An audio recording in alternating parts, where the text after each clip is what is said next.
இன்றைக்கி Monday mini vlog பார்க்கலாமா? இன்றைக்கி மார்னிங் பிளான் பண்ணது சப்பாத்தியும் சென்னா கிரேவியும் தான். ஆனால் மார்னிங் எந்திரிக்கும் போதே 9:30 ஆயிடுச்சு. இதுக்கு மேலே நம்ம சமைச்ச ஹஸ்பண்டுக்கு வந்து அனுப்ப முடியாதுன்னு சொல்லிட்டு நேற்று வச்ச அந்த புளிக்குழம்பு இருந்தது. அது கூடவே நைட்டு ஹஸ்பண்ட் வந்து பரோட்டா வாங்கிட்டு வந்திருந்தாங்க. அந்த சால்னா இருந்தது. நம்ம வாய் சும்மா இருக்குமா, சால்னா டேஸ்ட் பண்ணி பார்க்கணும் போல் ஆசையாக இருந்ததுன்ட்டு கொஞ்சம் ஊற்றுனேன். ஆனால் அது எனக்கு சுத்தமாக டேஸ்ட்டு பிடிக்கவே இல்லை. சரின்ட்டு அது தோசை மேலே வேறு ஊற்றிட்டோமா, தோசையோடு சேர்த்து தூக்கி போட்டுட்டு அதுக்கப்புறம் நேற்று வச்ச காரக்குழம்பையும் வச்சு சாப்பிட்டாச்சு. ஹஸ்பண்டை வந்து அவங்களையும் காரக்குழம்பு வச்சு சாப்பிட சொல்லி அனுப்பிட்டு அதுக்கப்புறம் தான் ப்ரிப்ரேஷன் ஸ்டார்ட் பண்ணியாச்சு. நேற்று ஊற போட்டிருந்த கொண்டக்கடலை வந்து நல்லா வந்து ஊறி இருந்தது.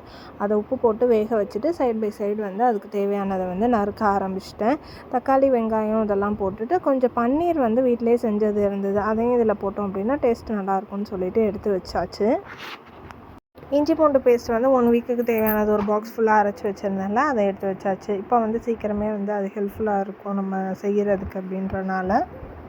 தக்காளி வெங்காயத்தை நல்லா வேக வச்சுட்டு அது வந்து நல்லா ஆறுனதுக்கப்புறம் அரைச்சி ஊற்றிடுவேன். அதோடய டேஸ்ட்டே வந்து சூப்பராக இருக்கும். தக்காளி வெங்காயத்தையும் அடுப்பில் வந்துட்டு வேக வைக்க வச்சுட்டு இந்த சைடு வந்து மாவு பிணைஞ்சி வச்சிடலாம். ஒரு 10 மினிட்ஸ் அது ஊறட்டும் அப்படின்னு சொல்லிட்டு கோதுமை மாவு வந்து பிணைய ஆரம்பிச்சிட்டேன்.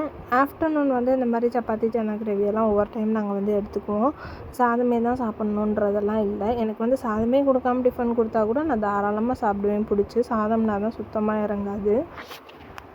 ரேஷனில் வாங்குகிற கோதுமை தான் நம்ம எப்போயுமே யூஸ் பண்ணுறது. இந்த டைம் என்னமோ அரைச்ச மாவு அவ்வளோ சாஃப்டாக இருந்தது. இதோட கண்டினியூஷன் நெக்ஸ்ட் விலாகில் பார்க்கலாம்.